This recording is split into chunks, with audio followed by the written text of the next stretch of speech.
Adım İletişim sunar.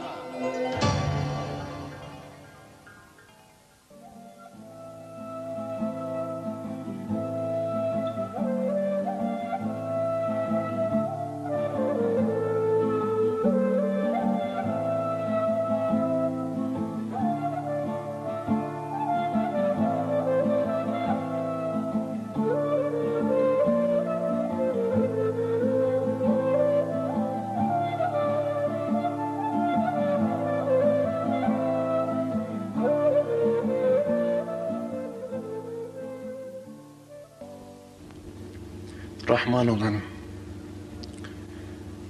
Rahim olan,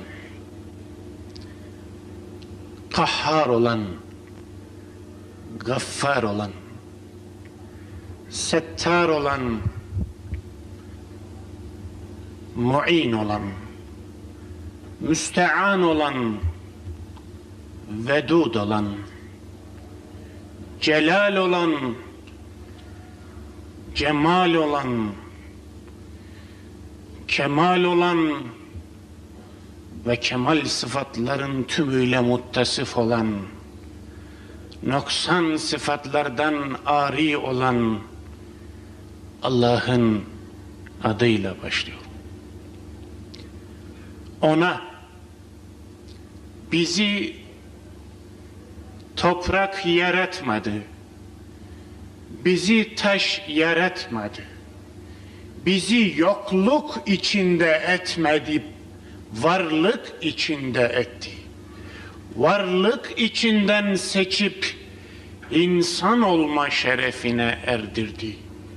İnsanlık içerisinden seçip iman nimetiyle nimetlendirdi. İçin hamd ediyoruz, şükrediyoruz, onu sena ve tesbih ediyoruz. Onun sevgili Resulü, bizim değerli Efendimiz bugün size hayatından bazı enstantaneler sunmak durumunda olacağım ama gerçekten onu tanıtabilip tanıtamayacağımdan kuşkulu olduğum, benim sözlerimin öylesine ağırlığı taşıyıp taşıyamayacağından da emin olmadığım o güzel Efendimiz'e salat olsun. Size, siz Müslümanlara, kardeşlerime, onun yolundan gidenlere, onu sevenlere, onunla sevinenlere ve onu sevdirenlere rahmet olsun, bereket olsun, atıfet, hidayet ve hürmet olsun efendim, muhabbet olsun efendim. Selamünaleyküm. Sadi der ki, Gülistan'ında bir avuç toprak aldım. Toprak gül kokuyordu. Sordum, senin asli kokun bu değil. Sen bu kokuyu nereden aldın? Dedi ki, ben bir gül ağacının altının toprağıyım. Gül ağacının altında durduğum için onun kokusu sindi bana. Ben toprak bile değilim. Sözlerim topraktan aşağı. Ama o gül ağacının altında durursa diye düşünüyorum sözlerim.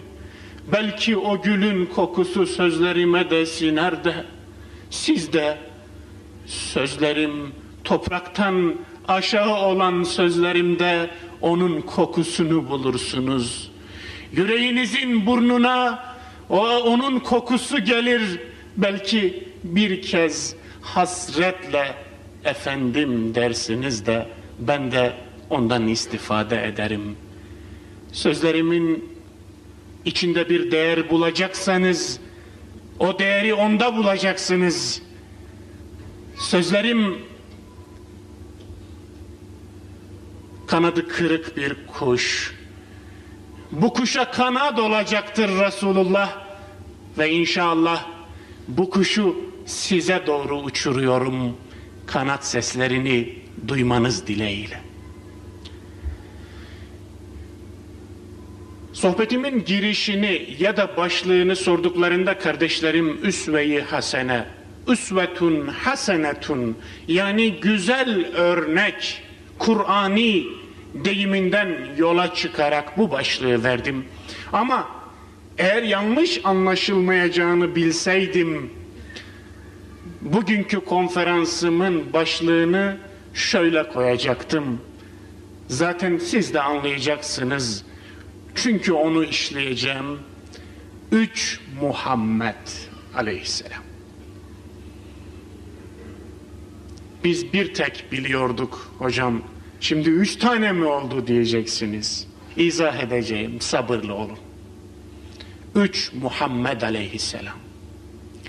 Bize kadar gelen 3 ayrı peygamber var. Resulullah olarak. Biri muhaddislerin tanıttığı Hazreti Muhammed Aleyhisselam. Biri sufilerin tanıttığı Hazreti Muhammed Aleyhisselam. Biri de Kur'an'ın, Allah'ın tanıttığı Muhammed Aleyhisselam. Kısaca bu 3 Muhammed Aleyhisselam arasındaki farkları izah ederek Kur'an'ın, Rabbimizin tanıttığı Muhammed Aleyhisselam'a geçmeyi düşünüyor. Birincisi muhaddislerin tanıttığı Muhammed Aleyhisselam. Ki bugün ekseriyetle ümmetin tanıdığı Muhammed Aleyhisselam o peygamber. Nasıl bir peygamber? Sözün öne çıkarıldığı bir peygamber tanıttı bize muhaddisler. Sözün öne çıktığı, hep konuşan, sürekli söyleyen, emir veren, nehyeden, her konu hakkında görüş beyan eden, her mesele hakkında muhakkak bir cümle söyleyen bir peygamber. Sözün öne çıkarıldığı bir peygamber. Ki zaten hadis de söz değil midir?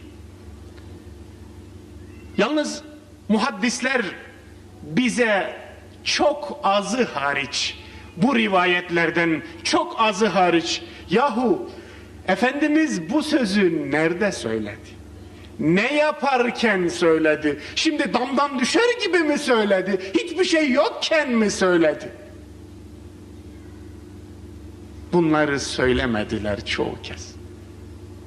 Biz de zannettik ki otururken Efendimiz kafasını kaldırıverdi, hemen böyle bir sözü söyledi. Öyle zannettik. Değildi, öyle değildi. Biz de zannettik ki Efendimiz başka hiçbir şey yapmadı. Sadece konuştu. Eğer konuşmasaydı bugün 1.200.000 hadisin varlığını nasıl izah edebilirdik? Sadece konuştu. Hiçbir şey yapmadı. Muhaddislerin bize tanıttığı Hazreti Muhammed Aleyhisselam işte sözün öne çıktığı bir Muhammed Aleyhisselam. Tıpkı bugünün önderleri de işte tanıdıkları ona özendiler. Yanlış tanıdılar önce, yanlış tanıdıkları Muhammed Aleyhisselam'ı taklit ettiler. Hep konuştular. Hep emir verdiler, hep nehi yaptılar. Emrettiler, nehyettiler. Getir oğlum, götür oğlum. Oturdukları yerden sürekli her konu hakkında fikir beyan ettiler. Çünkü yanlış tanıdıkları bir peygamber vardı önlerinde. Onlar muhaddislerin Muhammed Aleyhisselam'ına özendiler. Onun için de kendilerini bu yanlışı taklit etmek gibi bir yanlışta buldular. Konuşmaktı vazifeleri. Başkaları yapar. Hani Mallarmé'nin dediği gibi sormuşlar. Ünlü Fransız yazar ve şairi. Efendim, çok güzel yazıyorsunuz da yalnız bu söylediklerinizi kim yapacak? O da cevap vermiş. Biz düşünürüz. Hep düşünürüz. Sürekli düşünürüz. Yaşamak mı? Kölelerimiz ne güne duruyor? Vah vah. Eğer biz düşünüp de kölelerimiz yaşayacaksa, büyüklerimiz düşünüp de küçüklerimiz yaşayacaksa Anadolu ağzıyla, efendilerimiz düşünüp de talebelerimiz yaşayacaksa, hocalarımız yazıp da talebelerimiz yaşayacaksa, vay gele o dinin başına. O din Hristiyanlaşmış demektir. O din peygamberin dini olmaktan çıkmış demektir. Eğer Nasreddin Hoca'nın tasnifine dönmüşse, bu düşünür, bu da konuşur. Bu da yazar. Tabii onun kuşları arasında yazar yoktu ama şimdiki kuşlar arasında var. Bu düşünür, bu yazar, bu yapar, bu yaşar, bu kaşınır, bu eşinir. Öyle var mı? Peki peygamber böyle miydi? Örneğimiz bu muydu? Gelmiyorum, sadece soruyu soruyorum. İkinci Muhammed Aleyhisselam'a geçiyorum. Sallallahu aleyhi ve sellem. O da Sufilerin tanıttığı Hazreti Muhammed Aleyhisselam. Duygunun öne çıktığı ve eşyanın öne çıktığı bir peygamber tipi çizildi. Öyle bir peygamber ki peygamberin hayatının müteşabihatı alındı. Sözlerinin müteşabihatı, hadislerin müteşabihatı alındı ve onlar yorumlandı. Öyle bir peygamber tipi ki dizlerin üzerine oturmuş, gözlerini göğe dikmiş, hiçbir şeye bakmayan, hiçbir şeyle ilgilenmeyen, dünyayı arkasına atmış, dünya ile hiçbir ilişkisi olmayan, sadece elinin hafif usul kaldırmalarıyla alemi idare eden bir peygamber tipi. Eli kalktığı zaman evrenin çalkalandığı bir peygamber tipi. Öyle bir peygamber ki hayatından seçilen örnekler cımbızla çekilip seçiliyor. Örneğin hicrette mağarada Hazreti Ebubekir radıyallahu anh için anlatılan yılan hikayesinde olduğu gibi onu cımbızla seçiyor. Ve size peygamberin hicretinin niçin olduğunu, hicretin devlete bir yürüyüş olduğunu değil, sanki hicret yılan deliği tıkamak için yapıldı. Sanki hicret Hazreti Ebubekir'in gözlerinden düşen damlanın Resulullah'ın yanağına değince orada daya dizini dizime, gönlümdekini gönlüne ilka ettim demesi için yapıldı. Böyle bir Muhammed Aleyhisselam tipi cımbızla çekilerek hayatından bazı hadiselerin, hatta birçoğunun da sahih olmadığı, sahih rivayetlere dayanmayan bazı hadiselerin insanlara sunuldu. Öyle bir Muhammed Aleyhisselam ki bu, bakınız El-Hasaisul Kübra'dan naklediyorum, kitaplarımda yazdım bunları. Boyu herkesten uzun olan, sesi herkesten gür çıkan, bağışlayın, cinsel gücü 40 erkek gücünde olan, büyük abdesti tahir olan, teri miskü amber kokan, Allah'ınızın aşkına bunların hepsi olabilir. Ama benim taklit edeceğim Muhammed Aleyhisselam bu mu diye sormaz mı? Şimdi ben, Allah bana örnek gösteriyor, örnek taklit edilmek içindir. O zaman konuştuğum zaman sesim herkesten gür çıkacak. Örnek olabilmesi için taklit edilebilmesi lazım. Toplumun içinde olduğum zaman boyum herkesten büyük görünecek. Terim miskü amber kokacak. Bağışlayın, daha ilerisine gidemiyorum, garip şeyler çıkar biliyorsunuz. Efendim, böyle mi örnek alacağız? Bu örneği anlatmak değildir, bu meleği anlatmaktır. İnsanlar sadece abu çekerler. Sadece ıslık çalarlar. Ve söyleyecekleri şey, onlar öyleydi. Tabii arkasını söylemezler, biz de böyleyiz, idare et. Mantık bu. Allah böyle demiyor. Birazdan geleceğim. Allah'ın tanıttığı Hazreti Muhammed Aleyhisselam. O tanıtımda, mistik tanıtımda Hazreti Muhammed Aleyhisselatu Vesselam Efendimiz eşyasıyla öne çıkar. Bakarsınız hırkasıyla, sakalının teliyle, pabucuyla, naliniyle, ayak fotoğrafıyla, cihadıyla çıkmaz. Şecaatiyle çıkmaz. Ebu Cehil'in karşısına geçip parmağını gözüne uzatıp ben senin gibileri kahretmek için gönderildim diyen bir peygamberi anlatmaz. Ömrünün 40 gününe bir savaş düşen, 40 gününe bir cihat düşen peygamberi bulamazsınız orada. O anlatımda vallahi ya ammi لو وضعت الشمس في يميني والقمر في شمالي لما تركت هذا الأمر حتى يأتي الله بأمري. Vallahi amca sen ne diyorsun Allah aşkına? Sen bana neyi teklif ediyorsun? Güneşi sağıma, ayı da sol elime koysalar ve bana bu işi terk et deseler, Allah'tan emir gelmediği sürece nasıl bırakırım amca? Bana ne diyorsunuz siz? Bu peygamberi bulamazsınız. Bu ayrı bir peygamber. İşte bu iki peygamber öne çıkarıldı şimdiye kadar. Hep ağlayan, hiç kızmayan, hep okşayan, hiç uyarmayan, hep seven ama hiç nefret etmeyen bir peygamber tipi. Dengesiz bir tip çıkardılar. Kur'an'a döneceğiz şimdi. Kur'an'ın anlattığı Hazreti Muhammed Aleyhisselatu Vesselam kim idi peki? Ona geçelim.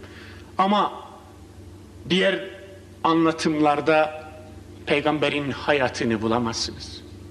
Cihadını bulamazsınız. Celadetini bulamazsınız. Şecaatini bulamazsınız. Bulamazsınız. Şimdi Kur'an'a soruyoruz. Ey Kur'an, efendimi bana tanıt. Kim benim efendim? Diyorsun ki وَمَا أَرْسَلْنَاكَ إِلَّا رَحْمَةً لِلْعَالَمِينَ. Biz seni ey Muhammed, seni başka bir şey için değil, yalnızca alemlere rahmet olarak gönderdik. Bunun altını çiziyorum. Çok duyduğunuz bir cümle bu Kur'an'dan. Ama çok duyduğumuz halde hiç de tüylerimizi diken diken etmeyen, hiç de içimizi çamaşır gibi sıkmayan bir cümle. Bu sözün ağırlığı altında ezilmemiz lazımdı. Allah bize birini rahmet olarak tanıtıyor. Rahmet olarak tanıtıyor. Ama biz rahmet olarak tanıttığından habersiziz. Hazinenin üzerinde oturup da açlıktan ölen ahmak gibiyiz. Bir rahmeti vermiş bize. Muhammed gibi bir rahmet pınarını vermiş. Biz o pınarın yanında susuzluktan ölüyoruz. Bu mu rahmete vesile? Bu mu rahmetin yanında olmak?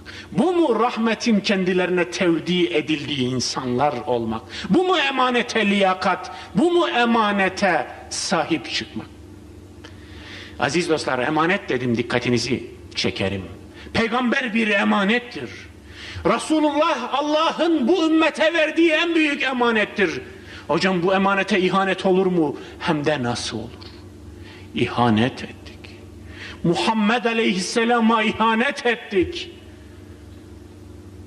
Nasıl ihanet ettik? Onu yanlış tanıtarak, onu tanımayarak, onu hayatımızdan çıkararak, onun gibi insanları toplumun içerisinde çıkarmayarak, yavrum falan gibi olacaksın, büyüyünce falan gibi olacağım diyen çocuklarından bir tanesi de yavrum Muhammed Aleyhisselam gibi olacaksın diyemedik, dedirtemedik.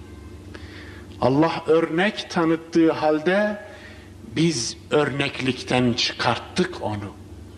Erişilmez bir yerlere attık. Bakıp bakıp ağlanacak.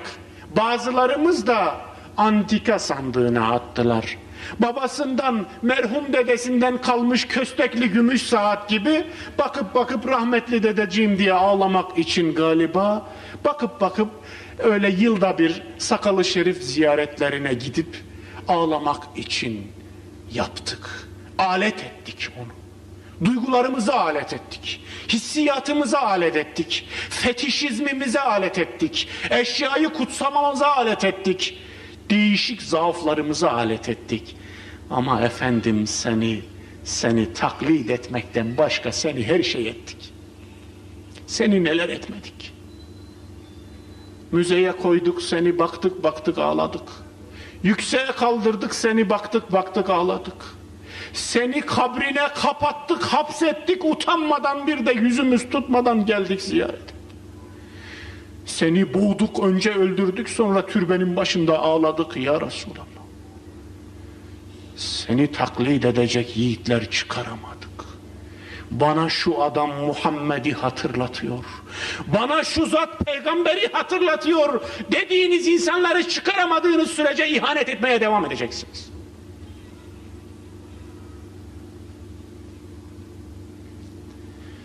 لَقَدْ كَانَ لَكُمْ فِي رَسُولِ اللّٰهِ أُسْوَةٌ حَسَنَةٌ لِمَنْ كَانَ يَرْجُ اللّٰهِ وَذَكَرَ اللّٰهَ كَثِيرًا. Kuşkusuz Allah'ın Resulünde sizin için, Allah'ı arzulayan kimseler için dikkatinizi çekerim. Allah'ta örnek vardır demez Kur'an. Allah'ı örnek alamazsınız. Örnek almanız için sizin cinsinizden olması lazım. Sizin cinsinizden. Çünkü örnek alabilmek demek taklit edilebilir olabilmek demektir. Taklit edilemeyen bir şeyi nasıl örnek alacaksınız? Öyle değil mi ya? Düşününüz. Şu duvar bu duvarın örneğidir. Doğrudur bu önerme. Mantıken doğrudur. Ama bu duvar kardeşimizin örneğidir. Bu yanlış bir önermedir. Duvar ayrı, insan ayrı. Kıyasla kıyaslanan şey arasında bir illet benzerliği yok. Yanlış bir kıyas. Allah'ı örnek alın demiyor Kur'an. Bakınız, Allah'ı arzulayan kimse kimi örnek alsın? Limen kâne yercullah. Muhammed'i örnek alsın. Dikkatinizi çekerim. Allah diyor böyle. Daha ne demiyordan yola çıkarak ne diyoru daha güzel anlarız. Kur'an bize Hazreti Muhammed Aleyhisselatu Vesselam Efendimiz'i örnek olarak gösterirken kendisini örnek göstermiyor. O da olabilirdi. Ey müminler! لَقَدْ كَانَ لَكُمْ فِي الْكِتَابِ فِي الْقُرْآنِ اُسْوَةٌ حَسَنَةٌ diye bir ayet olabilirdi. Yok Kur'an'da böyle bir ayet. Kitapta sizin için güzel örnek vardır. Olmaz ki. Olmaz. Nasıl ki Allah'ı taklit edemezse, çünkü cinsi farklı. Haşa. İnsan mahluk. Allah'ı nasıl taklit? Kitabı da taklit edemez. Çünkü onun da cinsi farklı. Kalbi yok kitap. Kafası yok kitap. Üzülmez, sevmez, özlemez, nefret etmez.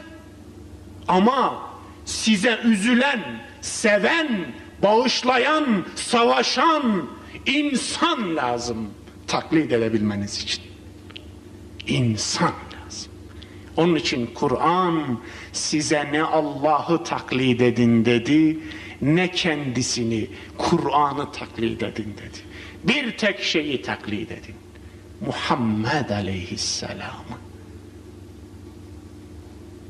Gelin o taklit etmemiz emrolunan o ulvi ruh için bir adet salavat okuyalım.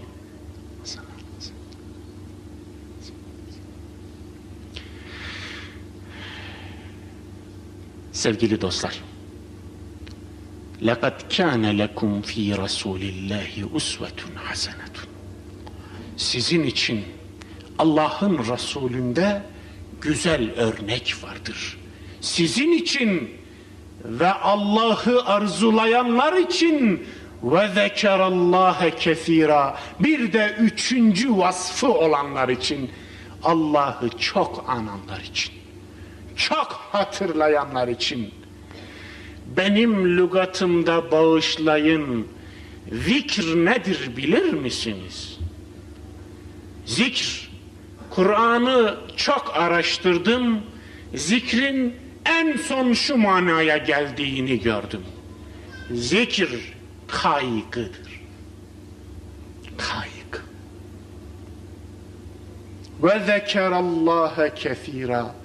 Kaygısı Allah olan Muhammed'i taklit etsin. Derdi Allah olan Muhammed'i taklit etsin. Derdi dünya olan başkalarını taklit etsin. Derdi başka şeyler olan başkalarını taklit etsin. Ama derdi Allah ise eğer, Muhammed'i taklit etsin diyor Kur'an. Onun için zikir kaygıdır. Sizin derdiniz ne dostlar? Kaygınız ne sizin? Zikriniz de odur. Vallahi odur. Herkesin zikrini öğrenmek istiyorsanız kaygısını öğrenin. Onun için ayeti yeniden meallendireyim.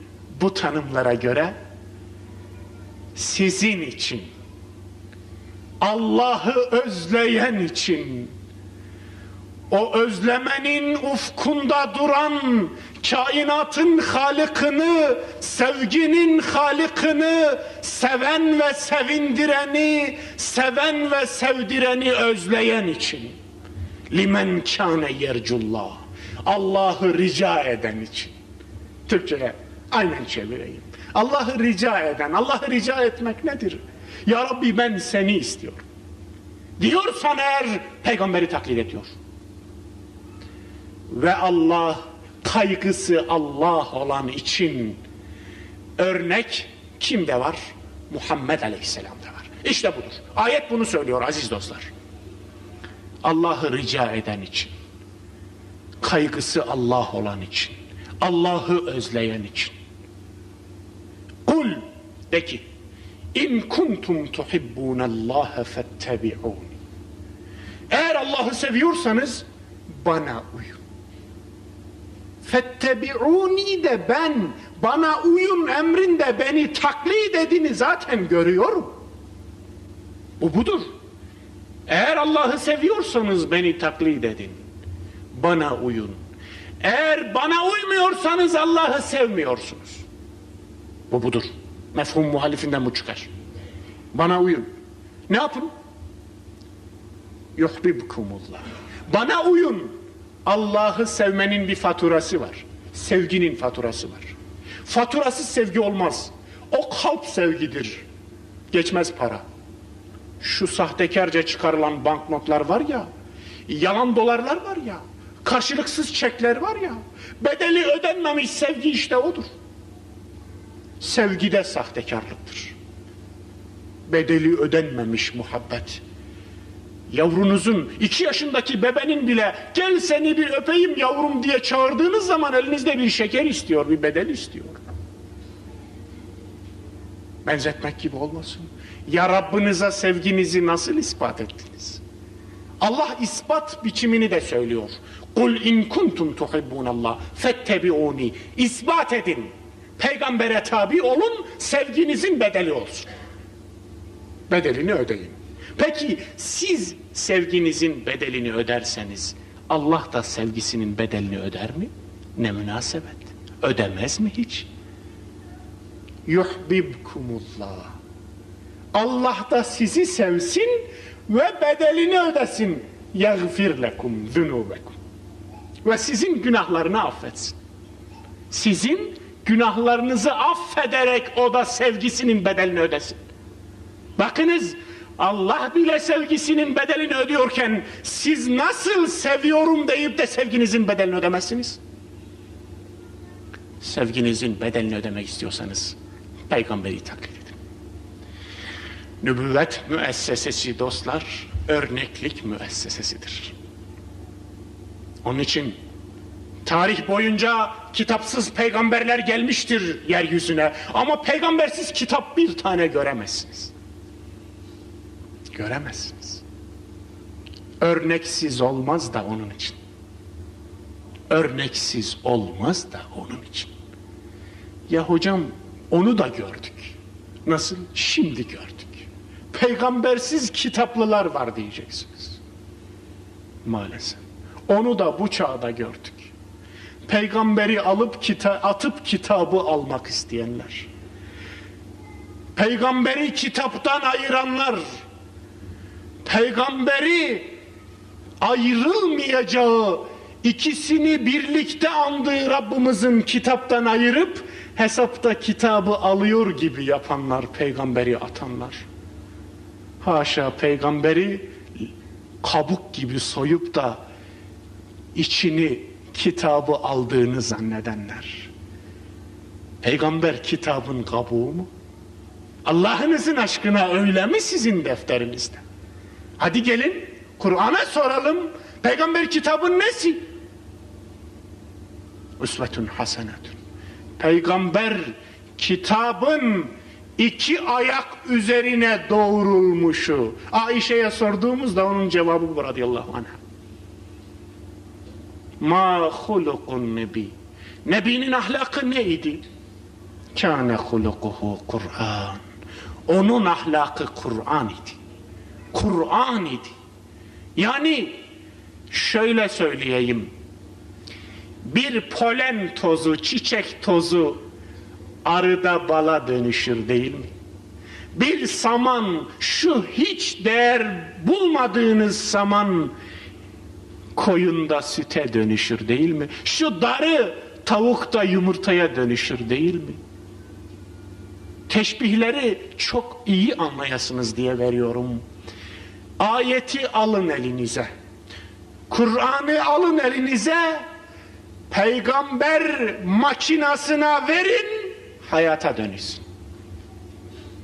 İnsana dönüşsün. Peygamber ne demektir biliyor musunuz? Kur'an'ın insanlaşması. Kur'an'ın insanlaşmasına peygamber denir. İşte Muhammed Aleyhisselam iki ayak üzerine doğrulmuş bir Kur'an idi. Onun için örnekti. O tarafıyla örnekti. Bugün insanın Kur'anlaşması ve Kur'an'ın insanlaşması için bu toplumun, peygambersiz olan bu toplumun yeniden peygamberli olması gerekiyor. Olur hocam, çıkarırız iki tane sahtekar peygamber diyeceksiniz. Yo, onu kastetmedim. Onlar peygambersiz olduğunuz zaman çıkarlar Müseylimeler.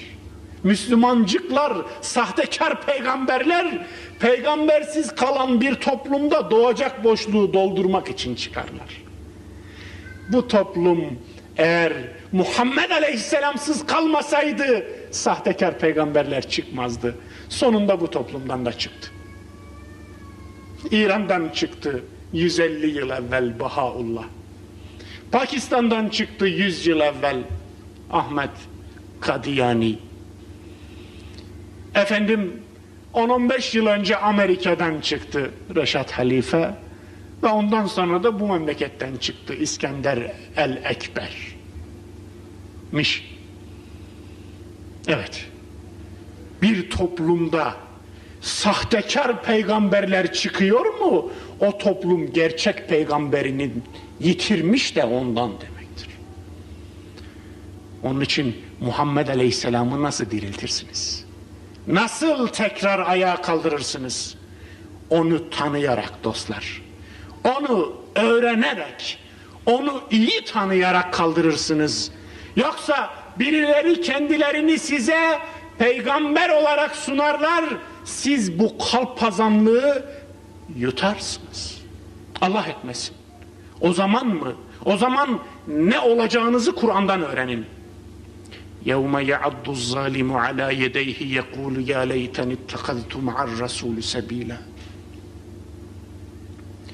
O gün o sahtekarların arkasına örnek diye düşen adamlar, bu sahtekarlar bizi kurtaracak diye düşen adamlar yanıldıklarını kıyamette anlayacaklar. Her şey ortaya çıkacak. Kendilerini bile kurtaramadıklarını anlayacaklar o adamlar. Putların damarlarından eridiği o günde insanlar, o aldanmış insanlar diyecekler ki يَقُولُ يَا لَيْتَنِ اتَّخَذْتُ مَعَ الرَّسُولِ سَب۪يلًا. Keşke Resulullah'ın yolunu yol edinseydim.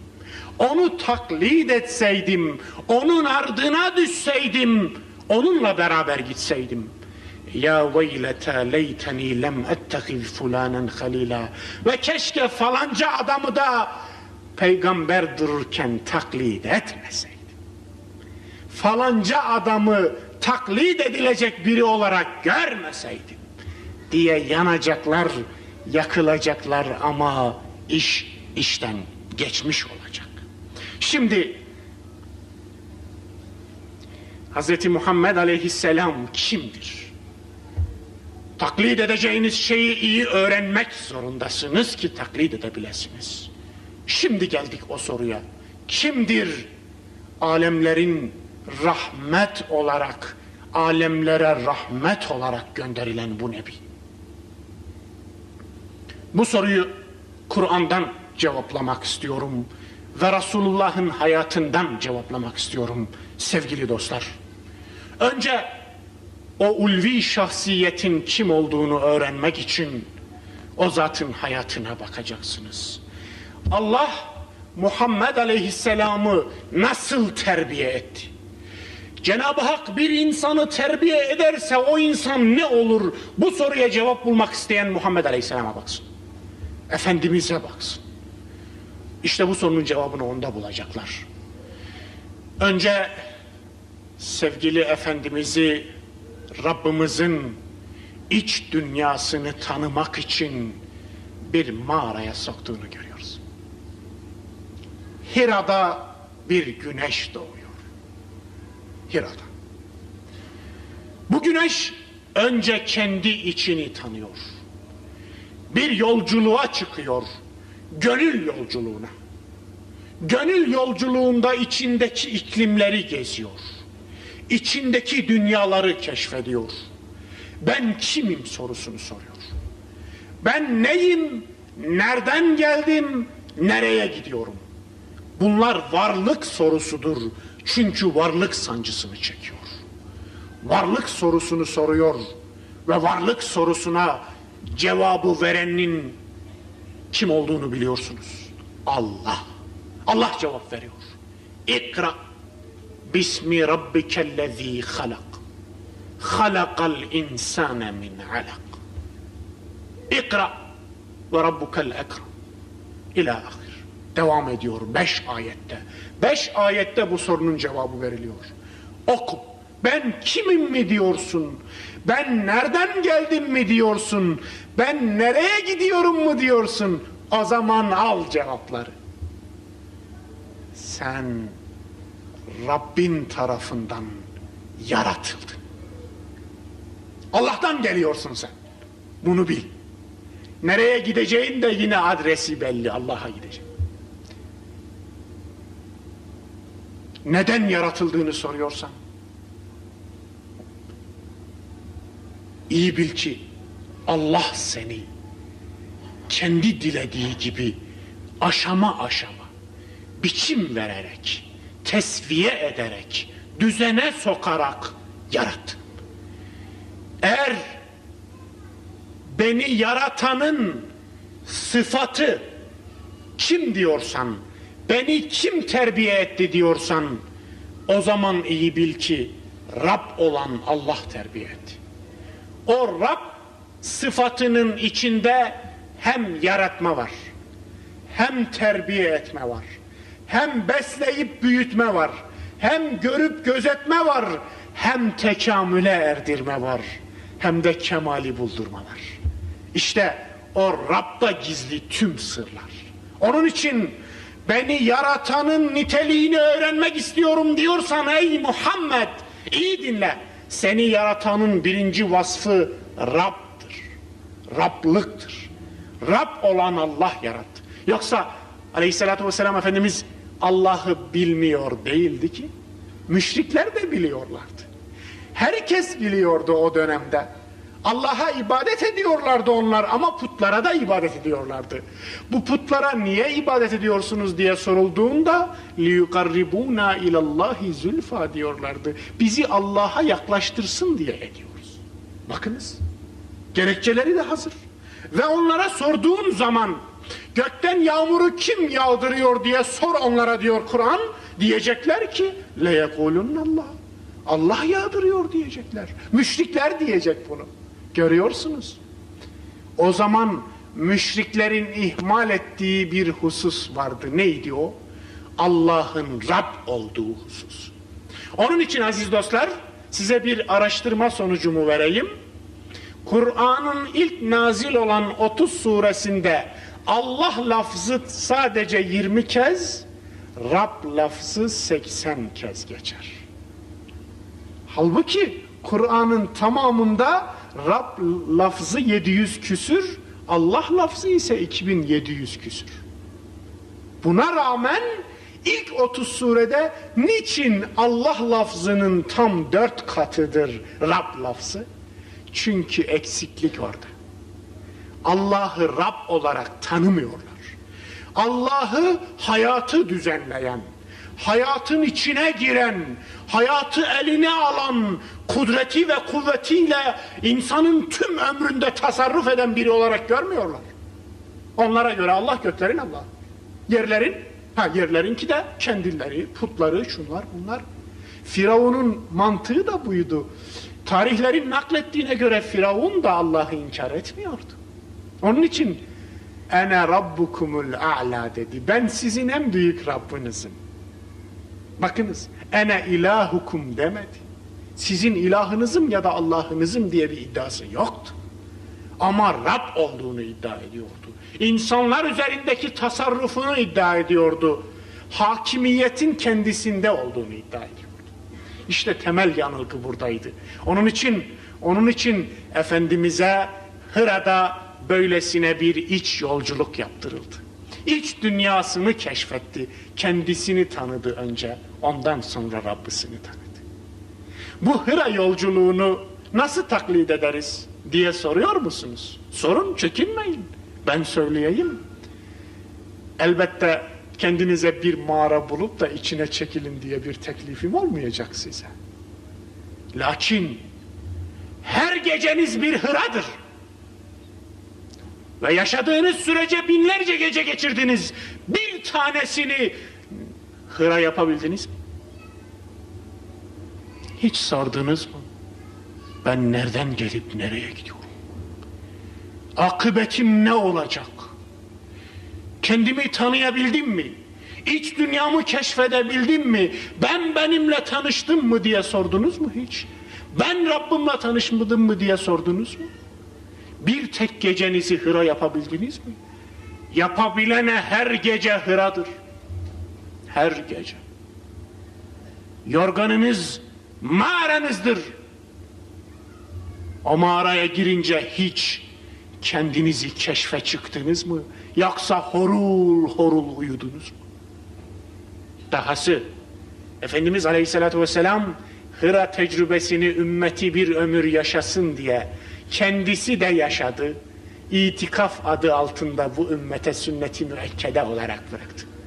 Her yıl Hıra tecrübesini 10 gün muhakkak yaşardı. Ömründe bir kez geçirdi bu sünneti, onu da kaza etti. Efendimizin bir başka sünnet için böyle muamele ettiği rivayeti yoktur. Ömründe bir kez yaptığı sünnetleri bir ömür her gün yaparsınız. Bir ömür yaptığı sünnetleri de bir ömür hiç yapmazsınız. İşte biz buyuz. Biz böyle taklit ederiz. Biz dini böyle ayaklarının üstüne değil de başının üstüne dikeriz. Yani amuda kalkmak denir değil. Ve ondan sonra da yol alamadık diye şikayet ederiz. Alamazsınız. Çünkü her şeyi tersine diktik. Peygamberin bir ömür yaptığını hiç yapmayacaksınız. Bir ömürde bir tek yaptığını bir ömürde her gün yapacaksınız. İşte bu da bizim açmazımız, peygamberi tanımamamızın bir sonucu. Evet aziz dostlar, Hira'da kendisini tanıdı o büyük insan. Öncelikle Muhammed Aleyhisselam kendisiyle tanıştı. Rabbisiyle tanıştı.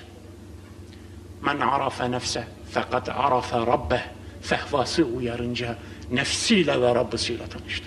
Ondan sonra insanların içine çıktı. Çıkar çıkmaz enstitüsünü kurdu. Rabbisiyle tanışıklığını insanlara ulaştırmak için Darul Erkam Enstitüsü'nü kurdu. Artık vazife insan yetiştirmeye gelmişti. İnsan yetiştirmek. Dikkatinizi çekerim. Ağaç yetiştirmeye, çiçek yetiştirmeye benzemez. At terbiye etmeye, it terbiye etmeye bağışlayın benzemez. İnsan bu. Merdumi dide-i ekvan diyor ya şair. Kainatın göz bebeği. İnsan. Peygamberin elleriyle yoğurduğu, hamurunu yoğurduğu insanlar dünyayı omuzlarında taşıdılar, görmüyor musunuz? Darul Erkam Enstitüsü'nden mezun ettiği insanlar yeryüzünü omuzlarında taşıdılar. Ve onun arkasından bakıyorsunuz o enstitüde yetiştirdiği insanların vasıflarına. O enstitüye şaki olarak geliyor, veli olarak çıkıyor. Ebu Zer'in mesleğini bilen var mı içinizde? Yan kesiciliktir. Çünkü Gıfar kabilesi baştan ayağa öyledir. Tek meslekleri vardır, yan kesicilik. Ebu Zer, Gıfarilerin içerisinden kardeşiyle birlikte çıkıp Mekke'de doğan güneşe yakın olmak için öncelikle kabilesini terk ediyor. Bir Mekke köyüne geliyor, yerleşiyor. Kardeşini gönderiyor. Git bak, bir güneş doğmuş, haber getir. Gidiyor Ebu Zer'in kardeşi, dönüyor, evet doğmuş o güneş. O zaman ben gidiyorum diyor. Geliyor Mekke'ye. Bir ay bekliyor. Soramıyor. Dikkatinizi çekerim. Takriben nübüvvetin 3. ile 5. yılları arasında ya da 3. ile 7. yılları arasında olmuş bir olay. Bu dönemde onlarca Müslüman var. Onlarca. 150 ila 220 Müslüman var bu dönemde. Ama Ebu Zer Muhammed Aleyhisselam ile buluşacağım diye çıktığı halde 10.000 kişilik bir kasabada peygamberi soracak bir kişiyi bulamıyor. Ben buna derim disiplin diye. İşte budur teşkilat. İşte budur liderlik. İşte budur terbiye. İşte budur sır tutma. Bir ay ve bir gece bir erkek yürüyor, 2 tane kadın da arkadan geliyorlar. Kadınların konuşmasına bir erkek müdahil oluyor. Onun üzerine o erkeğin sözleri kendisini çok celbediyor. Hızla yürüyor. Sen kimsin diyor. Sen kimi aradın diyor o erkek. Ben doğan güneşi aradım. Muhammed'i aradım. Benim diyor. Ben seni bir aydır burada bekliyorum. Peki bir ayda hiçbir şey yedin mi? Sadece zemzem içtim. Hiçbir şey yemedim. Peki bekle, alınacaksın. Ebu Zer'i almaya gelen 9 ila, tabi rakamlar hep kuşkulu. Çünkü çok net değil. Ama yaklaşık rakamları veriyorum. 9 ila 11 yaşlarında bir çocuk. Ali radıyallahu anh. 9 yaşında bir çocuğun vazifesine bakınız. Ebu Zer'i almaya geliyor Mekke düşman toplumunda. Ebu Zer'e verdiği talimat şu: amca, Önce beni şu kadar adım geriden takip edeceksin.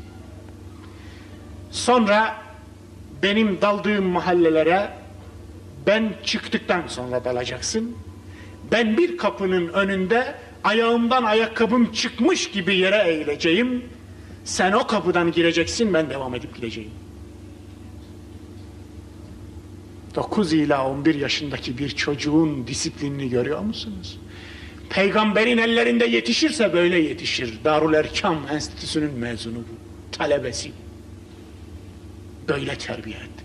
Ebu Zer şakî olarak girdiği kapıdan veli olarak çıktı radıyallahu anh. Öyle bir terbiye gördü. Muhammed Aleyhisselam'ın ellerinde yoğruldu onun hamuru. Öyle bir terbiye ki daha sonra Ebu Zer'in bu ümmetin içerisinde yaptığı vazifeyi içinizdeki bazı kardeşler bilirler. Ümmetteki bazı yamulmalara daha başından Ebu Zer elindeki asasıyla karşı çıkıyor, başlar yarıyordu. Siz Allah'ın dininden kıl kadar ayrılırsanız benim asamı kafanızın üzerinde bulursunuz diyerek. Bunu ne yetiştirdi zannediyorsunuz? Kim yetiştirdi? Bir örnek daha. Darülerkam Enstitüsü'ne bir örnek. Efendimiz Aleyhisselatü Vesselam gizlendiği dönemler, o dönemde müşriklerin baskısı çok fazla.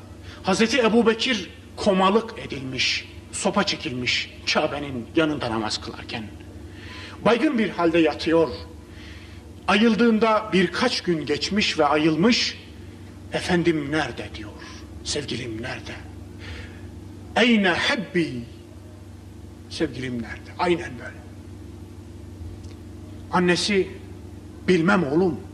Annesi müşrike bir kadın. Babası da öyle o anda. Git Ömer'in kardeşi Fatıma'dan sor. Fatıma binti Hattab'dan sor. Fatıma'nın yanına geliyor. Oğlum komalık. Yeni ayıldı. Birkaç gündür baygın yatıyordu. Senden Muhammed Aleyhisselam'ı soruyor. Nerede? Ben ne bileyim diyor. Ebubekir'e bir geçmiş olsuna gelebilir miyim? Buyur gel. Beraber çıkıyorlar. Annesi ikram için dışarı çıktığında annenin yanında konuşabilir miyim? Sakınca var mı? Yok, konuş. O zaman konuşuyor. Bu da bir kadın. Bu da bir bayan. Bu da Darülerkam Enstitüsü'nün mezunu talebesi işte. Bugünkü insanımızın disipliniyle o günkü insanın disiplinini kıyaslayın diye konuşuyorum. Evet, Efendimizin örnekliği öncelikle bu idi. İnsanlara örnek olduğu bir mekanda insanları yetiştiriyordu. Darülerkam Enstitüsü'nün o sadece öğretmeni değildi, eğitmeniydi, terbiyecisiydi, mürebbisiydi ki öyle diyordu kendisi. Ben muallim olarak gönderildim. Muallim olarak gönderilmişti, o insanlığın muallimiydi. İnsanlığa insanlığı öğreten bir muallim. Bu muallim bakıyorsunuz öyle bir dengeyi kurmuş ki zahir batın dengesi diyorsunuz. Bu öyle bir denge ki yürek iklimini sürekli suluyordu. Bir gece diyor Hazreti Ayşe'nin anlattığım sahih bir senetle anlattığı rivayeti naklediyorum size. Bir gece geldi yanıma yattı. Bir müddet sonra benden izin istedi. Ayşe izin verir misin? Rabbimle baş başa olmak istiyorum. El iznu lek ya Resulallah dedim. İzin senindir. Kalktı, abdest aldı, namaza durdu ve hıçkıra hıçkıra ağlamaya başladı. Ben uyuyamıyordum. Öyle hıçkırıyordu ki, öyle ağlıyordu ki gözyaşları yattığım şiltenin altına doğru geldi. Ben uyuyamadım. Yattığım yerden onu gözlüyordum. Gecenin 1/3 geçti, hala hıçkırıyordu. 2/3 geçti, hala hıçkırıyordu. Ta ki Bilal geldi, kapıyı vurdu sabah namazına uyandırmak için. Hala hıçkırıyordu. Dayanamadım. Kalktım. Ya Resulallah dedim. Ya Resulallah. Allah senin gelmiş ve geçmiş tüm günahlarını ma teqaddeme min zenbike ve ma teakhar affettiğini söylüyor. Bu telaş niçin ya Resulallah? Niçin bu endişe? Kendini niçin helak ediyorsun? Bana şunu söyledi. Efela ekûne abden şekûra ya Ayşe. Ben çok şükreden bir kul olmayayım mı Ayşe? Ben şükreden bir kul olmayayım mı Ayşe? Bana böyle söyledi. Gecenin yiğidini gündüz nasıl görüyordunuz biliyor musunuz? Gecenin yiğidi gündüzün şahidi ve şehidiydi. Gecenin yiğidi gündüzün mücahidiydi Muhammed Aleyhisselam. Gecesi böyle geçiyordu. Gündüzüne baktığınızda 40 gününe bir harp düşüyordu.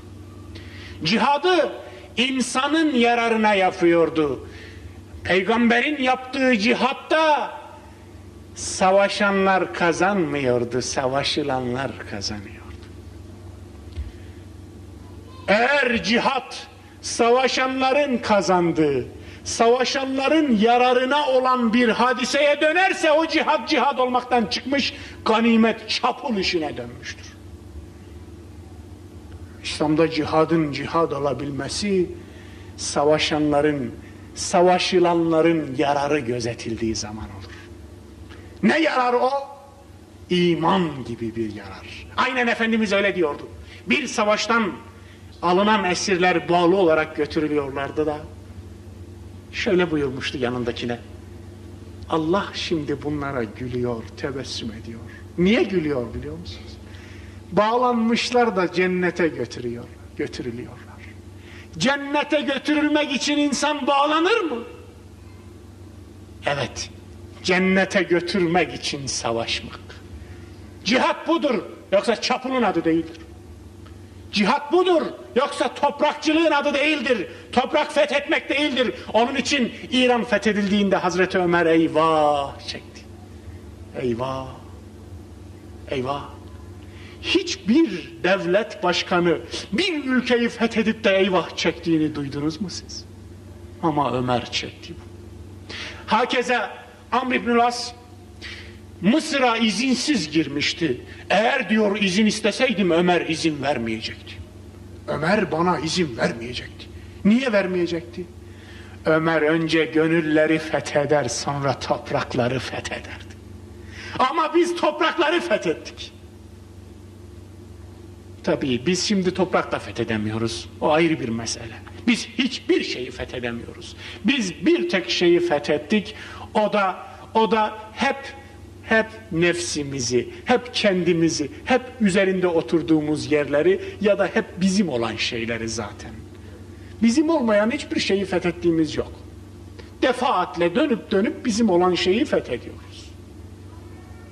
Evet dostlar, Muhammed Aleyhisselam'ın terbiyesinden söz ediyordum. Onun gecesi böyle. Gündüzü nasıldı? Bakıyorsunuz, cuma kıldırıyor. Abdurrahman bin Avf bir müfreze komutanı. Müfrezeye göndermiş ama cuma vakti bakmış ki arkasında Abdurrahman oturuyor. Abdurrahman sen müfrezeye gitmedin mi? Ya Resulallah atım çok güçlü biliyorsun. Müfrezeyi gönderdim. Ama arkanda bir cuma kılma şerefine ereyim. Uzun süredir seferdeyim. Arkanda kılayım cumayı, hızlı koşar ve yetişirim dedim. Abdurrahman, vallahi peygamberin arkasında kıldığın bin cumadan Allah yolunda attığın bir adım hayırlıdır. Dengeyi nasıl sağlıyor görüyorsunuz değil mi? Öbür taraftan bakıyorsunuz bir sahabi geliyor. Anne ve babasıyla arası bozuk. Çünkü anne ve babası çok muhtaçlar. Kendisine çok ihtiyaçları var. Düşmüşler ve bakanları yok. Başka kimseleri yok. Sahabi ganimetin bol olduğunun belli olduğu bir savaşa gitmek için Resulullah'ın etrafını dönüyor böyle. Çünkü ucunda ganimet var. Ya Resulallah ne olur izin ver de ben de gideyim. Git anana babana hürmet et, hizmet et. Dengeye bakınız. Kim neden kaçıyor onu ona gönderiyor. Sizin için cihad-ı ekber nedir biliyor musunuz? Neden kaçıyorsanız o cihad-ı ekberdir. Ne zorunuza gidiyorsa o cihad-ı ekberdir. Eğer şimdi Bosna'ya deseler koşuyor, şimdi sabah namazına deseler çekiyorsanız sabah namazı cihad-ı ekberimizdir. Gece sabaha kadar postun başında ağla deyince ağlıyor da Allah için hadi bakalım Müslüman kızların başörtüsüne gene dil uzatmışlar Allah düşmanları, hadi bakalım şu caddeye bir boyunu görelim dedikleri zaman zoruna gidiyorsa o cihad-ı ekberdir. Senin için ne zoruna gidiyor, nefsinin zoruna giden cihad-ı ekberdir. Evet, peygamber dengenin insanıydı dedim değil mi? Yüreğini gözyaşıyla arıtıyordu, bedenini de su ile arıtıyordu. Bakınız, yeryüzünün su kullanmakta, temizlik için su kullanmakta en az su kullanan, en az gelişmiş olan bir toplumunu yeryüzünün temizlik için su kullanan en çok su kullanan toplumu haline getirdi. Bu bir devrim değil mi size göre? Bu bir devrim değil mi? Yeryüzünde diş sağlığının şu anda en gelişmiş olan memleketlerde %55'tir diyorlar, Amerika diyorlar. Peygamberin yönettiği ülkede diş sağlığı %100'dü biliyor musunuz? Hala gelemediler. Ayak topuğuna ulaşamadılar. Dengeleri nasıl koruduğuna bakınız, dengeleri. Peygamberin dilinde sokağa tükürmek imana zedeleyen bir hadise olarak geçiyordu. Peygamberin dilinde imatatul eza anit tarik, yoldaki bir engeli kaldırmak imandandır buyuruyordu. İmana sokuyordu bu erdemi. Bakınız, hayayı imandandır buyuruyordu. Edebi imandandır buyuruyordu. Bakınız Efendimizin öğretisinin genişliğine bakınız. Ne ki insanın yararına, Efendimiz sana onu tavsiye ediyordu. Hayatını güzelleştiriyor, mematını güzelleştiriyordu. Dünyanı güzelleştiriyor, ahiretini güzelleştiriyordu. Bir kez görüyordunuz onu. Ebu Cehil Kabe-i Muazzama'da namaz kılıyor Resulullah. Ebu Cehil abuk sabuk konuşuyor. Bu konuşmalarında Resulullah'a hakaret ederken Resulullah sesini çıkarmıyor. Bir nokta geldi ki Allah'a hakaret etti. O anda o munis, o kuzu gibi duran Peygamber aleyhissalatu vesselam bir kaplan kesildi. Kalktı, parmağını Ebu Cehil'in gözüne uzattı, yavaş yavaş üzerine yürümeye başladı. Vallahi dedi, ey kafir, seni kahretmek için gönderildim. Ebu Cehil geri geri çekiliyordu. Dili tutulmuştu, böyle peltekliyordu artık, ben diye, böyle aynen bize nakledilen rivayet bu. Böyle ağzından bir cümleyi çıkaramadı. En sonunda ağzından bir cümle döküldü. Muhammed seni üzdümse bağışla, ben öyle demek istemedim. O Ebu Cehil tavuk gibi sinmişti diyor. Böyle görüyoruz Muhammed Aleyhisselam. Bir kezinde Rabbisine hakaret edildiğinde böyle görüyoruz. Bir kezinde Abdullah bin Sura isimli bir Yahudi alimi, bir haham Resulullah'ın yanına geldiler. Çok münakaşa ederler, gelirler soru sorarlardı. Resulullah da onların yanına giderdi. Onların dini merkezi olan Beytül Midras'a giderdi. Dini özgürlük öyleydi aslı saadette, Medine devletinde. Bir kezinde böyle konuşurken Yahudinin bir tanesi, işte Abdullah bin Sura, serserilik yapıverdi. Bir sorun var, sor. Her şeyi Allah yarattı. Doğru mu? Doğru. Peki Allah'ı kim yarattı? Bu Yahudi sorusudur işte. Bakınız, daha Allah'a itimatları yoktu. Yahudileşme diyorum ben buna, bu gibi soruları. Efendimiz o anda, Enes bin Malik anlatıyor, sahih rivayetle, o anda diyor rengi attı. Kalktı ayağa, biz sandık ki onu boğacak. Cebrail geldi. Kul huvallahu ehad, Allahu samed, lem yelid ve lem yulad. De ki o bir Allah'tır. Doğmamış ve doğrulmamıştır. O hiçbir şeye muhtaç değil, her şey ona muhtaçtır, samettir. Devam ediyor. Bu sure geldi ve Cebrail kendisine, İstenni ya Muhammed, İstenni şüve ya Muhammed. Yavaş ol ya Muhammed. Ağır ol, sakin ol, teskin ol. Efendim diye teskin ediyordu kendisi. Görüyor musunuz? Zatına, şahsına hakaret edilince ağzını açmayan, sırtına işkembe konunca ağzını açmayan Muhammed Aleyhisselam, Rabbisine iftira edilince kaplan gibi atılıyordu. Denge budur. Budur.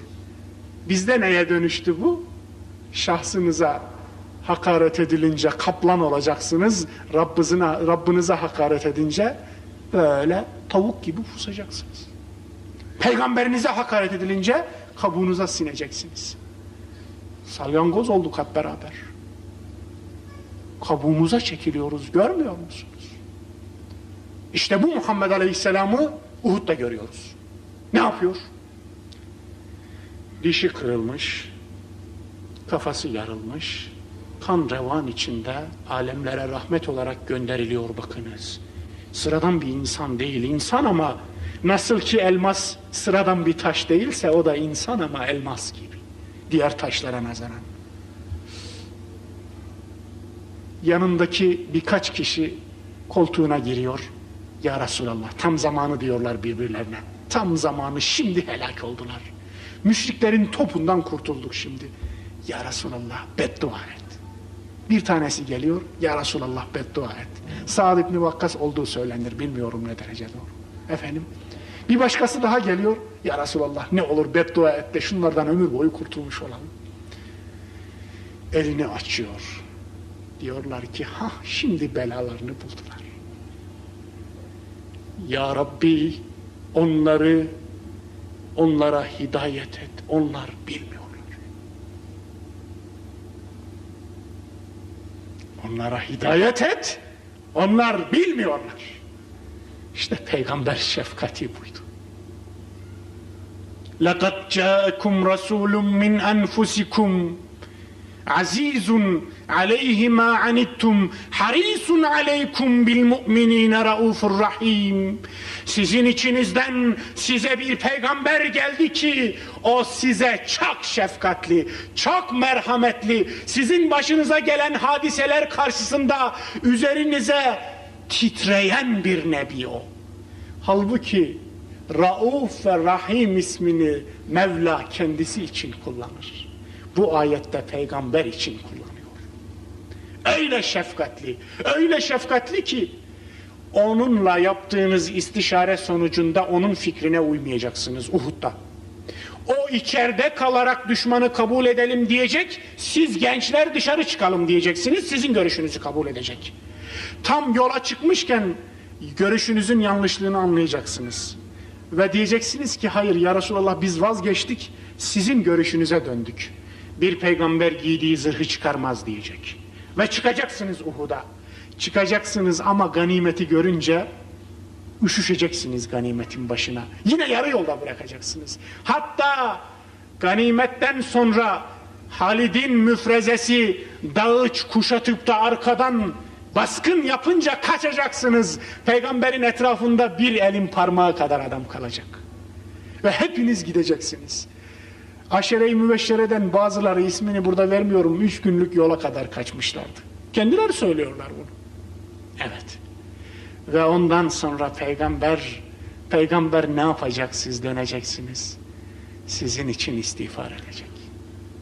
Affedecek. فَبِمَا رَحْمَةٍ مِّنَ اللّٰهِ لِنْتَ لَهُمْ وَلَوْ كُنْتَ فَظًّا غَلِيظَ الْقَلْبِ لَنْفَضُّوا مِنْ حَوْلِكَ diye de Allah onu tebşir eden, onu öven ayeti indirecek. Hele ki Allah'ın rahmeti sayesinde onlara yumuşak davrandın. Eğer katı davransaydın, sert yapsaydın etrafından dağılır giderlerdi. Yine de onlarla istişare et. Sizinle istişare ettik mi başımıza bin bela geliyor, bir daha istişare etmeyeceğim deme. Dön bir daha et. Uhud'da senin yenilmene sebep olsalar da dön bir daha et. Onlara rahmetli davran, onlar için istiğfar et. Onları affet. Emri görüyorsunuz değil mi? Bu Muhammed Aleyhisselam'ı görüyorsunuz. Bir yerde ben seni kahretmek için gönderildim diyen, Mekke'de görüyorsunuz Ali omuzlarında. Ne yapıyorlar? Kabe'nin içindeler bir gece yarısı. Put yıkıyorlar. Sabotaj yapıyorlar. Alemlerin efendisi. Rivayet tarihi bir rivayet doğruysa eğer. Hazreti Ali'yi omuzlarına almış, Resulullah put yırttırıyor, put yıktırıyor Kabe'nin içinde. Bu peygamberi görüyorsunuz. Medine'de görüyorsunuz bu Resulullah'ı. Mekke'de bir adam karşısına gelmiş. Karşısında ismi Sümame bin Usal. Yemame'nin 2 kralından biri diyor İbni Hişam. Sümame bin Usal. Bir hacca gelişinde Sümame, peygamber onu İslam'a davet ediyor. Arkasında bir yığın korumaları, adamları, katipleri, kral çünkü, Resulullah'a şöyle bir hakaret ediyor, bir küfrediyor ve diyor ki bir daha bana önüme çıkar da beni bir şeye davet edersen seni öldürürüm diyor. Sümame. Zaman oluyor, gün geçiyor, Medine İslam Devleti kuruluyor. Sümame Şam'dan ülkesine giderken yolda İslam devriyeleri tarafından yakalanıyor. Muhafızlarıyla birlikte getiriliyor, kimse Sümame olduğunu tanımıyor. Efendimizin huzuruna çıkartıldığında tanıyor Efendimiz. Sen geldin ha Sümame. Mescidin ortasına bağlayın, adamlarını salın, yemeklerini verin adamların. Kendisine de yemek verin. Ravi'den naklediyorum ben size. Diyor ki ravi, inek gibi adamdı diyor, affedersiniz. Bizim bir haftada yediğimizi bir günde yiyordu. Önüne ne koyuyorsak silip süpürüyordu. Bizim erzaklarımızı, tayınlarımızı, geriye ayırdığımız kayıtları da getirmeye başladık. Efendimiz şöyle yapıyordu, Sümame orada bağlı olduğu sürece. Geliyordu, halini soruyordu, İslam'ı anlatıyor ve davet ediyordu. Yalnız Sümame her şeyi görüyordu. Efendimizin odaları mescide açılıyor. Gecesine şahit oluyordu Efendimizin. Gündüzüne, sahabesiyle görüşmesine, insanlarla muamelesine şahit oluyordu. Orada seyrediyordu. Yatabilecek bir şekilde direğe bağlanmıştı. Yiyeceği getiriliyordu ve sıkıntı edilmiyordu. 3. gün Efendimiz baktı, çözün dedi, geldiler yanına namazdan sonra. Çözün. Beni eline geçirsen ne yapardın Sümame? Öldürürdüm. Peki sana ben ne yapayım? Ben demek ki daha önce bir cinayet işlemiş. Oradan onu çıkarıyoruz. O duyduğunuz hadiseyi ben yapmadım dedi. Eğer beni öldürürseniz haksızlık edersiniz. Salıverin, gitsin dedi Efendimiz. Sümame gitti. Yarım saat sonra Efendimiz mescidin avlusunda ashabıyla konuşurken geldi. Gözlerinden böyle sicim gibi döküyordu. Ellerinden su damlıyordu. Belli ki yıkanmış, boy abdesti almış. Niye geldin Sümame? Ya Resulallah, seni kucaklamaya geldim. Sana tabi olmaya geldim. Allah'ın beni affettiğini senin ağzından duymaya geldim. Sümame, vallahi şimdiye kadar gözüme görünen yeryüzündeki en çirkin adamdın. Şimdi en güzel adamsın. Sümame ondan sonra Medine'de Efendimizin yanında kaldı. Sahabe evine götürmek istiyor, Sümame mescitten ayrılmıyordu. Bağlandığı direğin yanına oturdu, oradan ayrılmadı. Hiç ayrılmadı diyorlar. Yemek için mi? Vallahi diyor ravi, o inek gibi bizim bir haftada yediğimizi bir günde yiyen adamı oradan ayrılıncaya kadar sudan başka bir şey içtiğini görmedim. Yanına getirdiklerimizi hep dağıtıyordu, bir şey ağzına koymuyordu ve söylediği de şuydu: İslam'a girince doydu. Sümame böyle olmuştu. Sümame'yi böyle eden neydi diyeceksiniz? Bizim gibi laf ve lavgarlıkla mı davet etti Efendimiz? Yok. Sadece selam veriyor yanına gelince. Allah'a teslim ol ya Sümame diyor ve geçiyordu Efendimiz. Ama hayatını görüyordu Efendimizin Sümame. Tebliğ hayat olmuştu orada. Peygamberin hayatı tebliğ ediyordu ona. Sümame söze vurulmamıştı. Sümame öze vurulmuştu. Sümame söze gelmemişti. Sümame amele gelmişti. Hayata gelmişti Sümame. Ondan sonra Mekke'den geçerken muhafızlarıyla Müslüman olduktan sonra Mekkeliler Müslüman oldun diye bunu bağladılar. İşkence etmeye başladılar. Dediler ki onlardan akıllılar, vallahi Mekke'nin tüm tahılı, tüm ekmekliği Yemame'den geliyor. Bu adam size bir ekmeklik dahi göndermez. Eğer buna bir şey yaparsanız bunun kavmi size ekmeklik göndermez. Bunun üzerine Sümame'yi bıraktılar. Onlara şu tehdidi yapıyordu. Efendimden izin almadan size zırnık yok. Ve gerçekten Sümame ülkesinin başına döndüğünde Mekkelilere bir ekmeklik dahi buğdayın geçmesine izin vermedi. Mekkeliler en sonunda Resulullah'a ricaya geldiler. Ricaya geldiler ve Resulullah'ın onlara izin vermesiyle Sümame buğday geçmesine izin verdi. Bakınız, burada anlatmak istediğim şudur. Efendimiz insanları davet ederken hayatıyla etti. Eğer siz laf ve lavgarlıkla edecekseniz işte onun için tesir etmez diyorum. Etrafınızdaki sümameler niçin hala eskiki halinde bulunuyorlar diye soruyorsanız siz o sümameleri nasıl davet ediyorsunuz? Nasıl yaşıyorsunuz? Hayatınıza bakın derim. İşte bu noktada sevgili dostlar, Efendimizin hayatındaki bu dengeyi nasıl kurduğunu, bilek, yürek ve kafa, aksiyon, duygu ve düşünce dengesini nasıl bir araya getirip yekpare bir insan olduğunu özetlemeye çalıştım.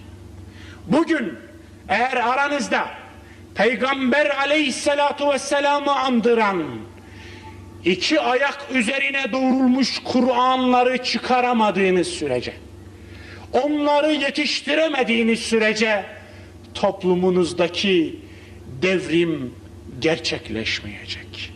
Allah bu toplumu değiştirmeyecektir.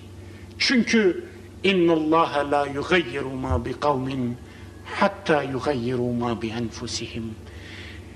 Allah, siz bir kavim, bir millet kendilerinde olanı, kendi hayatlarını değiştirmeden Allah da o insanların, o toplumun halini değiştirmez. Hayatınızı değiştirecek misiniz? Neyle değiştireceksiniz? Peygamberin hayatıyla. Değiştirecek misiniz? Yoksa kendi hayatınızı mı yaşayacaksınız? Dalganıza mı bakacaksınız? Dalganıza bakacaksanız Allah toplumunuzu niye değiştirsin? Diyecekseniz ki eğer ben kalben Müslümanım, zihnen laikim, bilek olarak da dünyalıyım. Ben gönlümü ahirete verdim, bedenimi dünyaya verdim. Ben namaz kılarken etimi kemiğimi bırakıyorum, namaz kılarken de duygu ve düşüncemle kaybettiğim eşyaları arıyorum. Diyecekseniz eğer, derim ki kendinize gelin. Derim ki parçaladığınız benliğinizi yeniden bütünleyin. Buna tevhid denilir. Bu insana da muvahhid insan denilir. Muvahhid insan olun ki toplumunuzda tevhid gerçekleşsin. Toplumunuzda vahdet gerçekleşsin. Siz muvahhid olmadan toplumunuzda vahdet nasıl gerçekleşir? Müslümanların vahdeti, ümmetin vahdeti nasıl gerçekleşir? Bu noktada yeniden başa dönüyor ve diyorum ki artık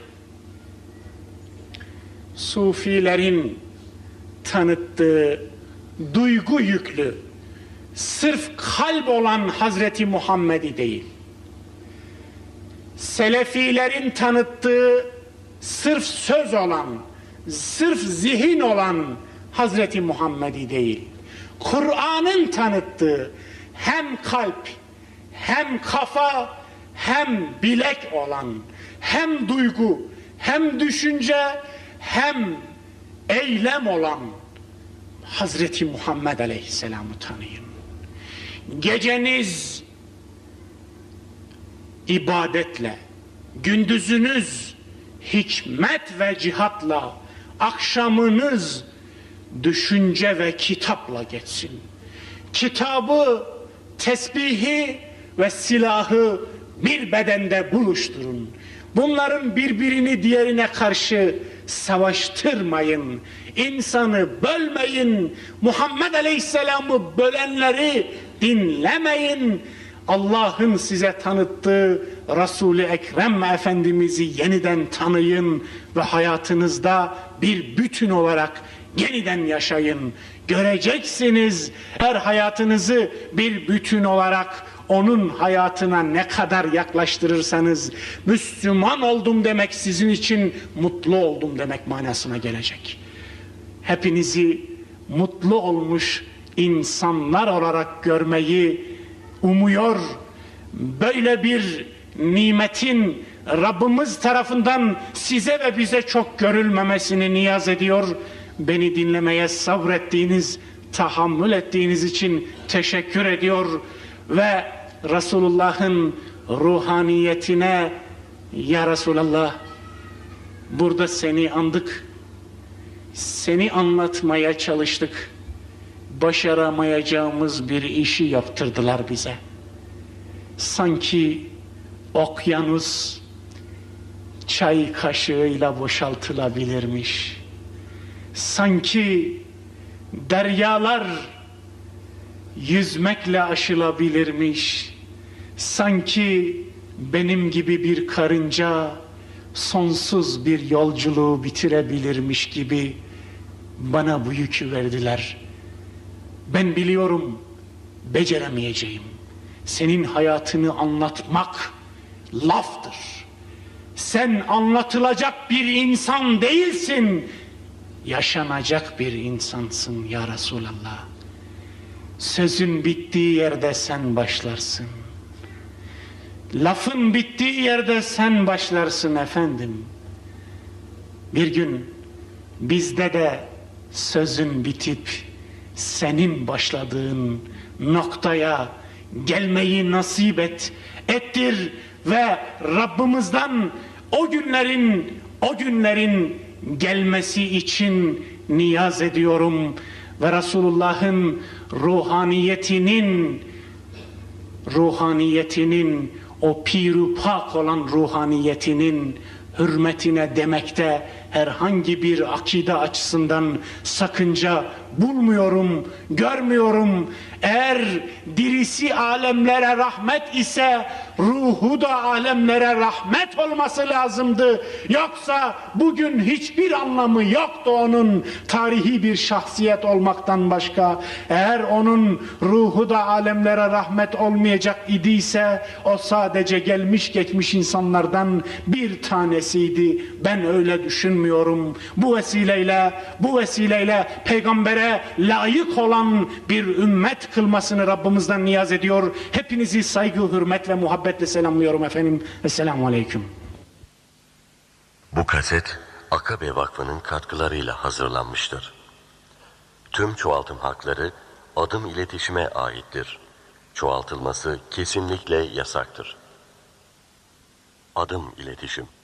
Telefon 0212 621 3222. Hayatımızın her anında kolayca faydalanacağımız sade ve akıcı anlatımıyla Mustafa İslamoğlu'nun Kur'an tefsiri. Aylık abone sistemiyle her ay 2 ders. Dersler teyp ve video kaseti olarak hizmete sunulmuştur. Adım Prodüksiyon Kültür Hizmetleri devam ediyor. Geniş bilgi için 525 26 26 525 22 15.